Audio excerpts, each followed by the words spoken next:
અહેમદાબાદ મિત્ર ન્યૂઝમાં આપનું સ્વાગત છે। સંતોષનગર વિસ્તારમાં આવેલી આંગણવાડી નંબર 1 કોડ નંબર 10ની ગંભીર હાલત સામે સ્થાનિકોમાં રોષ જોવા મળી રહ્યો છે। આ આંગણવાડી બહેરામપુરા ઘટક 3 હેઠળ આવે છે અને અહીં શિક્ષિકા તરીકે મંજુલાબેન પરમાર કાર્યરત છે।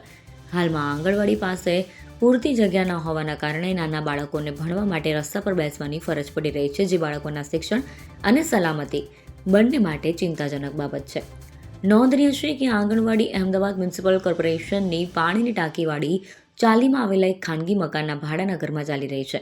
સ્થાનિકોનો આક્ષેપ છે કે સરકારી અને મ્યુનિસિપલ કોર્પોરેશનના નાણાં ભાડાના ખાનગી મકાનમાં ખોટી રીતે વપરાઈ રહ્યા છે। આ મુદ્દે સંતોષનગરના સ્થાનિક નાગરિકો દ્વારા અમદાવાદ મ્યુનિસિપલ કોર્પોરેશનને લેખિત અરજી પણ કરવામાં આવી છે। સ્થાનિકોએ જણાવ્યું કે સંતોષનગરમાં પોલીસ ચોકી પાછળ અમદાવાદ મ્યુનિસિપલ કોર્પોરેશન દ્વારા આંગણવાડી બનાવવાનું કામ શરૂ કરવામાં આવ્યું હતું, પણ છેલ્લા 2 મહિનાથી અચાનક આ કામગીરી બંધ થઈ ગઈ। ખુલ્લી જગ્યા ઉપલબ્ધ હોવા છતાં આંગણવાડીનું નિર્માણ અટકાવવામાં આવતા બાળકોના ભવિષ્ય સાથે અન્યાય થઈ રહ્યો હોવાનો સ્થાનિકોનો આક્ષેપ છે।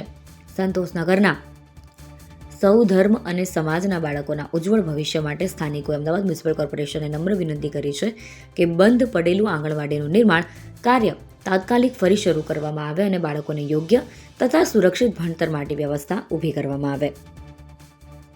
અહેમદાબાદ મિત્ર ન્યૂઝની યુટ્યુબ ચેનલને સબસ્ક્રાઇબ કરો અને બેલ આઇકોન જરૂરથી દબાવો, જેથી દરેક મહત્ત્વના વિડીયોની નોટિફિકેશન તમને મળતી રહે।